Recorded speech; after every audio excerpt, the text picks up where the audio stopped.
Right, hello everyone. So welcome to my channel. It's only a little channel.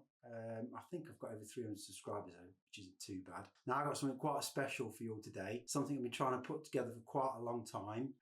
It's been a bit difficult because it's an interview with a pro rider, and been a bit difficult because trying to track him down and trying to get him to sit down for 5 minutes isn't that easy. You can imagine when you're a pro rider traveling all around the world and getting involved in different races and all the rest of it. But I am here today, and the cap gives the kind of the title away, the clue away, should I say, with a lotto rider, and it's Josh Giddings. So I'm going to let him introduce himself. Josh, do you want to tell us who you are? Hello, my name is Josh Giddings. I'm 22 years old and I've just completed my first professional year with Lotto Cycling Team. Brilliant, excellent. So Josh, thank you very much for coming and talking to me. I do appreciate it. This is something we've been trying to put together for quite a while. I know you travel all over the place, and we'll get onto that in a minute. But I've got a whole list of questions. I don't know if I'll get through them all. Perhaps I will, perhaps I won't. We'll have a go anyway. Some of them will be quick fire questions and some of them will be perhaps a bit more long-winded. You all right with that? Yep. Excellent. Good. Right. Okay. First question. Who's your favourite YouTuber? No, I'm only joking. Sorry, Josh. Right. Okay. But what was the answer? Crazy Peddler. Good answer. Okay. You're a 22-year-old pro, but how did you get into cycling? So I got into cycling through my dad.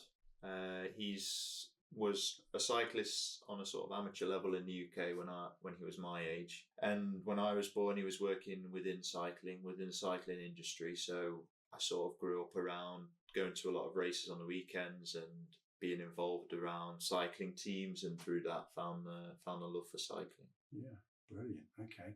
So what sort of cycling did your dad do? I know it's not about your dad today, but what was he into? So, say back in the day, he was more of a track rider.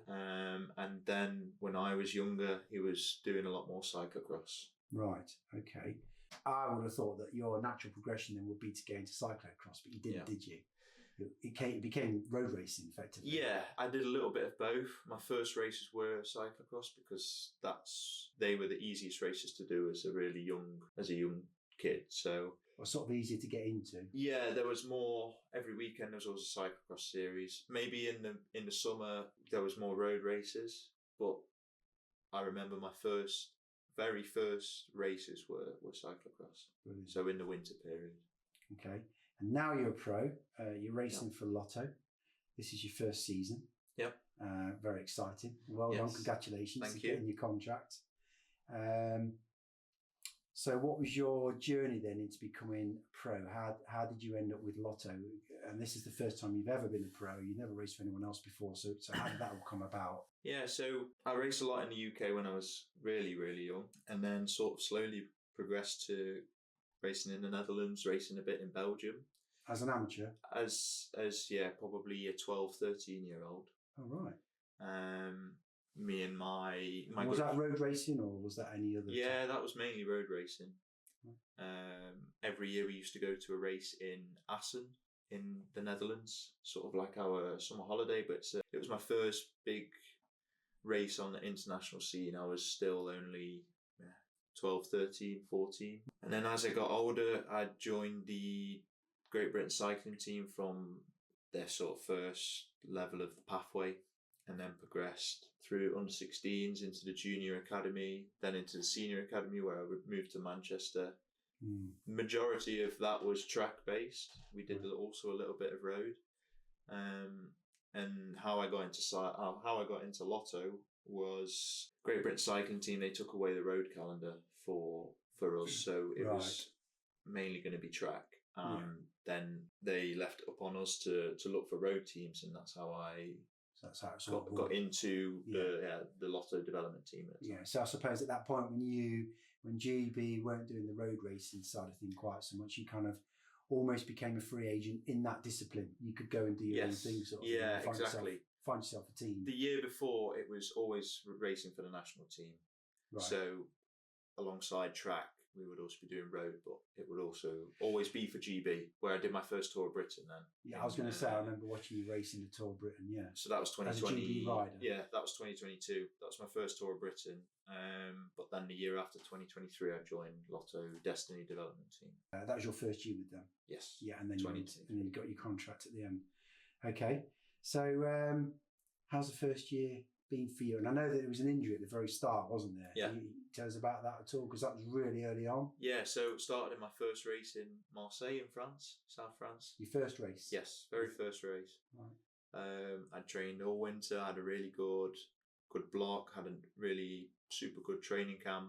I was in really good shape. I had really good form and sadly crashed on one of the last descents and broke my collarbone. Oh, wow. Your very first race as a pro. Yeah. Oh, dear. So what's going through your mind at that point? I mean, you've just made it. You've got your contract. You're a pro. You crash, and it's quite a significant injury, isn't it? And collarbone's quite It's quite a common injury for cyclists. It was only, the race was probably 4.5, 5 hours, probably 180k. And this was 14k to go. One of the last descents, I just had a bit of a scary crash. But what's going through your mind? You know, when you've finished the race, you're there lying in hospital. I bet you must be thinking, "Oh no." You know, yeah, it was really strange actually, because I'd done almost all the race, and I felt super good in a race it's got a rolling terrain. It's not flat. It's not super hilly, but it's sort of a terrain that doesn't really suit me. But I was really feeling like, sort of surprised myself. Really, I was going really well. So when I was sat in hospital, I bet you must have felt like gutted. I don't know. I was just happy I was all right. Yeah. And actually, when I was sat in hospital, I was just waiting for the doctor to come. Really, the team doctor, because I was pretty much laying in bed in the middle of France with two people I didn't know. They were just from the race, and then waiting for my team doctor to come in the door. But I wasn't. There was probably a little bit of a feeling of being gutted, but actually, I knew my level in the race. I was pretty fit. Yeah. So I was just happy to be, okay. And then a broken collarbone. I'd done it before. I'd done it 2 years before, so I know it's an injury that can't take you out for a long time. He's going to repair. Yeah. He's going to get better ultimately. It's an easy repair. Yeah. Then the team looked after me really well. And brilliant. Got on the bike pretty fast. And you did repair, and you did get back up on your feet again, didn't you? And then you got involved in, we're not going to probably be able to list all of the races in your first season, but out of your first season, were there any particular races that were quite sort of, momentous for you or meant something to you? Is there anything you can tell us about the races you've been involved in? It was actually that first block back. I took myself to Calpe, which is a bit of a hotspot for training for professional cyclists, just to sort of focus, get my head down and just sort of prepare again after my injury. And I had a message from one of the sports directors if I wanted to ride Milan-San Remo, which is probably the biggest race I did on the calendar this year, one of the monuments. Yeah. It's the longest race of the season at almost 300 kilometres. Yeah, it's a one-day classic beast of a ride, isn't it? Yeah. It's a long, hard race. Yeah, and it's a race I couldn't say no to. It was my first race back, so it was probably a bit thrown in too much at the deep end, but I finished it, and it was. Who were some of the other riders that were in there that we might know? Can you name them? Can you think of any? The top three: Mathieu van der Poel won. Yeah. Tadej Pogacar was third, and Filippo Ganna was second. So pretty much the best in the world. So in your first season, you're straight in there with the I was going to say the elite, but you are elite. You're part of that group now. And I mean, that must have been a fantastic experience as well. It must have been something quite. And how many riders did they have in that race? Because it's quite a big group, isn't it? Yeah. It's quite frantic, I think. There must have been 160 riders, I want to say, in the region of 140 to 160. Wow. Fantastic. So, it was definitely one of the special ones. And actually that period, that was my first race, and then I actually got to do a lot of the Flemish or the Belgian Cobble Classics, which for my first pro year was quite surprising, because in December, so prior to my injury, we get our sort of provisional calendar for the year, and I was actually only supposed to do 2 Cobble Classics, and I ended up doing almost all of them. So brilliant. From that period of March to April, I probably did some of the biggest and the best races of the year. Okay, brilliant, excellent. So, I mean, from an amateur's point of view, and I don't know what everybody at home would probably think about this, but I often wonder what it's really like in the middle of a peloton. And sometimes you see on the television programs, and we've seen on TV, of course, because that's it now, isn't it? We've seen some of the races, and you see some of the cameras that are hooked up to some of the riders' bikes. Can you tell us what it's like, really like, in a pro race? Because from where I'm sitting, it looks just, sometimes it looks quite calm, quite, what's the word I'm looking for? Relaxed to some degree. I think that's probably early on in the stage or whatever race it is that you're in. But then you get within sort of 3 to 5K at the end, and it's just complete chaos, and somewhere where I absolutely would not want to be, because it just looks so scary. Yeah. It all depends on where you're racing, because some countries, for example, Belgium, a lot of the roads are really narrow. So the majority of the day it's quite nervous in the peloton, quite chaotic. Yeah. Everybody's wanting to be in the front and not, there's 160 riders wanting to be first into this corner. Yeah. So it can get quite dangerous. Yeah. Chaotic. But I've raced in China this year and the roads are massive there. So it's quite relaxed. But it also depends on the time. If it's at the beginning of the race, it's probably quite nervous. People want to go in the breakaway. If you're right at the back, it's quite relaxed. If you're at the front, there's a lot of movement in the bunch. In the middle of the race, it's quite relaxed. You can have a chat with a friend or somebody, and then towards the final of the race, like the last 50k, it just slowly gets, and more people get more nervous, and the last 5k is. That's when you normally get the crashes as well, isn't it? Yeah. So the pace is high. I mean, the riders, they look like they're almost on top of each other. They're just literally inches away from each other. Yeah. I mean, is that scary, or is it something you just can't think about? Or it's something I don't think about really. If for example, if you're going in, if it's halfway through the race and you're going down a descent and you're inches away from the person next to you, that can be quite scary, because you're just quite relaxed. You're not really fighting for a position, you're just chilling. But in a descent, you're going 80, 90k an hour, so it can get quite. That's probably the scariest point of the race for me. Whereas the last 5k, I'm just sort of in my element. Adrenaline's high. It looks horrible on TV when you watch it, but you don't think of it. So I know I have one job to do, and I just try to do that. I don't think of the negative things. No, and I suppose, and that's the difference. That's what makes you a pro, ultimately. Yeah. I mean, to people like me, we sit here and watch you riders. It's fantastic. It really is. I love it. And I'm, when I'm watching you on the telly, I'm shouting at the TV, "Go Josh!" As you do. But at the same time, I just think you're a complete nutter, to be honest. Yeah, I think that's what most people just would say crazy. when they watch us. I mean, they call me crazy peddler, but you boys and girls, I mean, when you're going for it, it's head down, and it's all for the win, I guess, isn't it? That's what it's all about, I mean, the spectators who watch it from the side of the road, we fly past it, 70, 70k an hour. So yeah, I mean, to ask you a question on that, actually, the spectators, when you're in that zone, do you hear them? Do you see them, or is it just a blur? What's going on at that point? Again, it depends on the time of the race. If it's if I'm relaxed, then I can look around and maybe see you at the side of the road. But in sort of the last 5k of a race, when I need to be switched on, I can't see anybody. I see people, but you go by so fast that you just can't. Everything you hear, it's not clear. It's like you just hear noise and you just see people, but you don't know who the people are. But you've got your radio on. That's probably the only thing you can hear. Is it that and your teammates, I suppose? Yeah. Because there's a lot of sometimes when the television programs sort of get in there, you get their race radio going. You can hear commands being shouted and and there's all sorts of. I mean, how does that work for you? Does it put you off, or is it just a case of you are just so in the zone?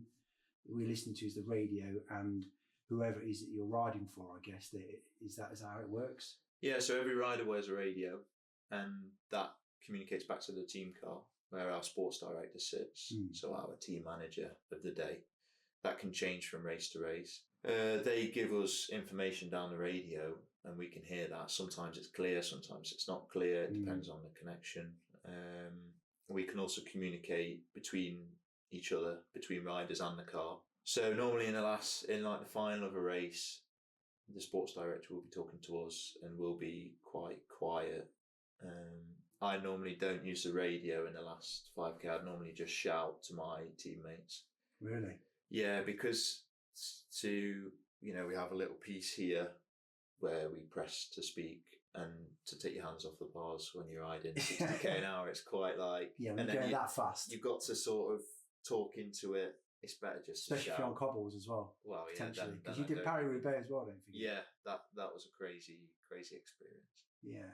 I know your mum and dad are big fans, big supporters, naturally, obviously. Yeah. And do you ever see them by the side of the road? You know, when it's relaxed? Yeah. Do you see them? But I suppose you can't stop really per se, but are you allowed to slow down? I mean, what's the etiquette? What do the directors allow you to do, if anything? You can slow down. I don't think you can stop because I think it's not illegal, but people have been fined for stopping. Yeah, and I suppose if everyone started stopping and chatting to family, and you wouldn't have a race, would you? That's the bottom line. You don't want to lose where you are in the race because if you stop, then you've got to get back. Yeah, it uses energy. Okay, brilliant. Yeah. We're talking about the peloton, talking about you in particular, and we just started to touch on it a little bit earlier. But what's your job? What's been your job in the first year as a pro, and what do you think you'll probably do in 2026? What's your role within the team, would you say? So my role within a team is mainly lead out duty. So I'll be leading out a sprinter. Or if I do a sort of hilly race, it would be positioning a climber into a key point, a key climb, or a key section, whether it's crosswinds or a narrow road. So those two together, it's sort of positioning role. I don't ride on the front.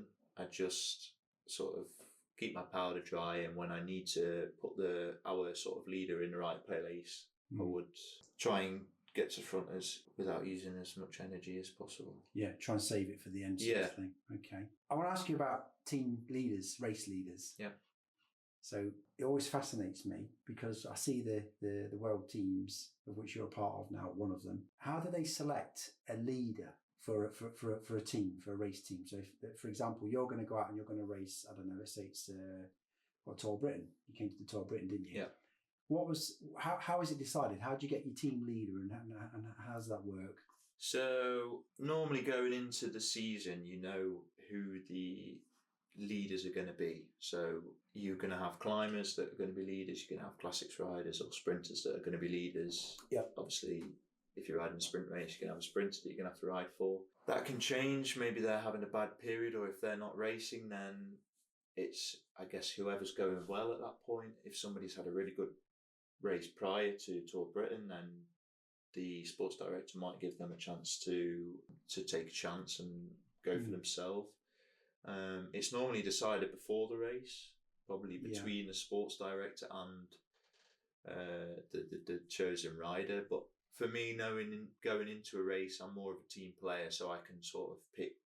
You know, I normally race with a sprinter, and I know I'm always going to be leading out that person. Yeah, and if you're halfway through a tour and your leader becomes sick or is injured or has to exit the race for whatever reason, what happens then? How is it decided upon? What's the sort of the protocol? Do you have a new leader? Do you elect a new one, or does it depend on the ride or the stages? How do you get your new leader? It all depends on what stages are coming up. If like the general classification still within reach. Yeah. Normally, like, so for example, we use the example of Tour of Britain. We had a 6 or 7 man team. We could probably go in with 2 sort of climbers, a sprinter, a lead out guy like me, also probably 2 lead out guys, and then 1 or 2 sort of guys that can do a bit of everything. Yeah. That can ride on the front of the peloton, go in a breakaway. Yeah. So from there, if say our sprinter is sick and he has to leave the race, then I guess it's the next fastest guy, so it would be one of the lead out guys normally. But if there's no more sprint stages, then we'd ride for, and the climber's sick and he has to leave the race, then it will be one of the almost the next strongest climber really. Yeah. It all depends on what stages are coming up and who has the best chance. Maybe if our leader's out the race, we might end up going in a breakaway because you never know if that's going to go to the end. And yeah, you always have to be prepared for somebody being sick or always having a plan B. So 2025 has been, like I say, your first season as a pro. Is there anything that you've learned about yourself, or is there any areas that you think that you've excelled in or developed in particularly well at all? Yeah, I think from where I'm sitting, what I'm trying to say is you learn a lot in your first year. I should imagine it's the culture of the peloton. It's getting to know your team, although you were there before anyway, weren't you? Yeah. Riding alongside other professional riders who've perhaps done it for a few years and perhaps watching how they ride. I don't know what's been has there been anything in particular that you would say that you've developed in or exceeded well in, or has it just been like a general rounder type thing for you? I think my positioning's been my biggest strength this year. I've sort of You're talking about finding where you need to be in the peloton. Yeah. So at like key moments of the race. So I've always been good at not using energy when I don't need to, but then when I need to be at the front, say for a cobbled section or a left corner with 2k to go and it's really narrow afterwards so you can't move up, then I've always been where I need to be, at the right place. I think that's my biggest strength from this year.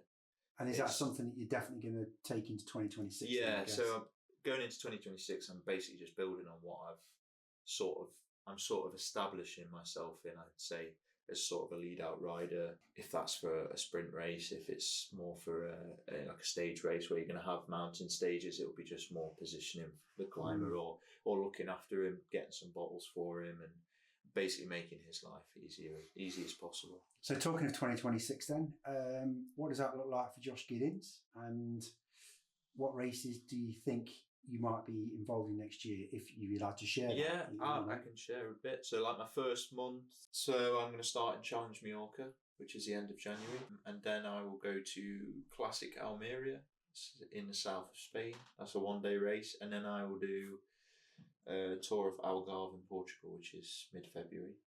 And any of the classics this year, maybe? Or? At the moment, not any.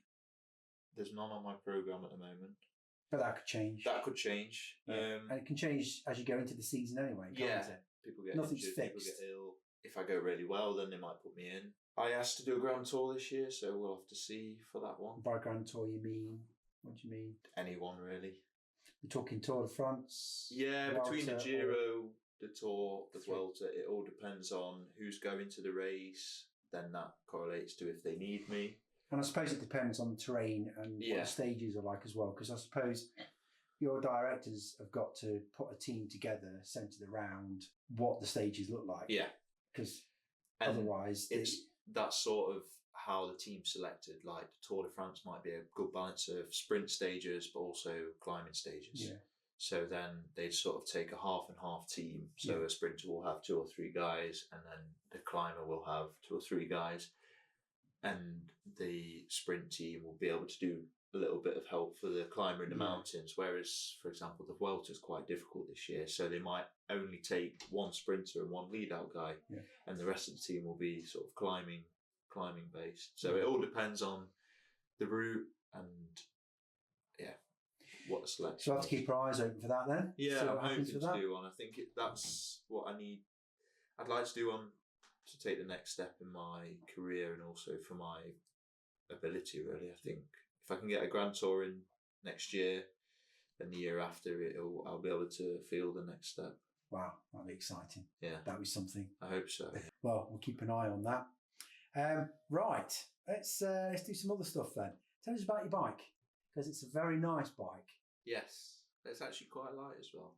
Do you know what it weighs? Weighed it on training camp. Our 2026 version of the bike mine was 7.8 kilos.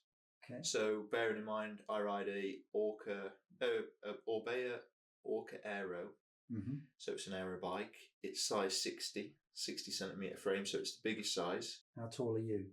I'm 197 centimetres tall. Right. 6'5". I can see why you're the lead out man then, because a little sprinter sat behind you can tuck in and you can take all the wind. Yeah, pretty much. I don't get any shelter. DI2, I understand as well. Yeah, so we're full riding DI2. We're riding full Shimano Dura Race Di2, including power meter now. That's a change we made from last year. So that knocks off a few 100 grams. We're also riding Vittoria tyres, Pro Logo saddles. We're using Orbea's own brand wheels, which is a new brand called Ocu. Mm-hmm.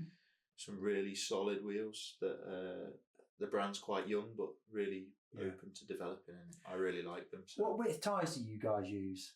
29.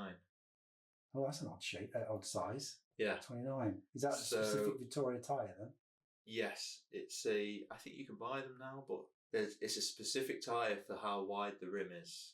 Right. Because the rim width that we all have access to, it needs a 29mm tyre for it to sit safe and aerodynamic on the wheel. If you ride a 28, it's too narrow. It sits too narrow. If you ride a 30, it's too wide. I think that's why I'm obviously going a little bit slow. I've got the wrong width tyres, Josh. That's what it is. Yeah, you need 28. So. I need 29s then to buy some special. That'll make me go faster, right? Yeah. Okay, right. What about training and diet? How do you facilitate that? What do you do for that? Because I know you're UK resident, but you're racing for a Belgian team. Yeah. So a lot of your training, I guess, is done where? I mean, you talked about going to Calpe, but what do you do when it's in the middle of winter like it is now? And you've got to train. I suppose you just go out and get on your bike, do you? Pretty much. We use a app called Training Peaks where my coach pretty much sets all my training. So every day I go on the app, it tells me what I have to do. Mm-hmm. Hours wise, we always use time. It's never like how many kilometers to ride in a week. It's always 20 hours or 5-hour ride today, and then there'll also be efforts on there as well, or just endurance ride. Brilliant. Where I train, normally in the winter, I always stay in the UK. I quite like staying at home. I also have friends here that can have a nice social ride. Mm-hmm. But I've just been to Calpe in December because now the team is having 2 training camps, one in December, one in January. So that sort of sets me up nicely. Have a bit of sun in December, come home for Christmas, New Year, and then go back out to Spain again in January. In the season, I always try and come home after races. If there's 3 or 4 races in a week, I always stay there to limit the travel logistically. It's much easier and less travel days. They're sort of always a write-off for training. You may be squeezing an hour ride, but you're always going to be really tired. So it's better just not to ride. But yeah, and then diet-wise, we use an app called Sempro. We have a few nutritionists at the team who basically set, depending on my sort of needs, so they can set full meal plans. But I normally just like the macros, just the numbers, how many grams of carbs do we eat for breakfast, protein, fats, etc. And then an overview of the day, how many calories to eat in a day. It's quite flexible. You can be really strict with it, but I can afford to. They understand being like, so if I have a week off, I don't need to follow it. If I don't want to follow it, I don't need to. So for diet, we have a few nutritionists at the team. I have a personal one that gets allocated. Like, I have my own point of contact. She sets a plan on Sempro, which is an app we use. So basically, you just go on my phone, click the app, and it tells me how much I need to eat.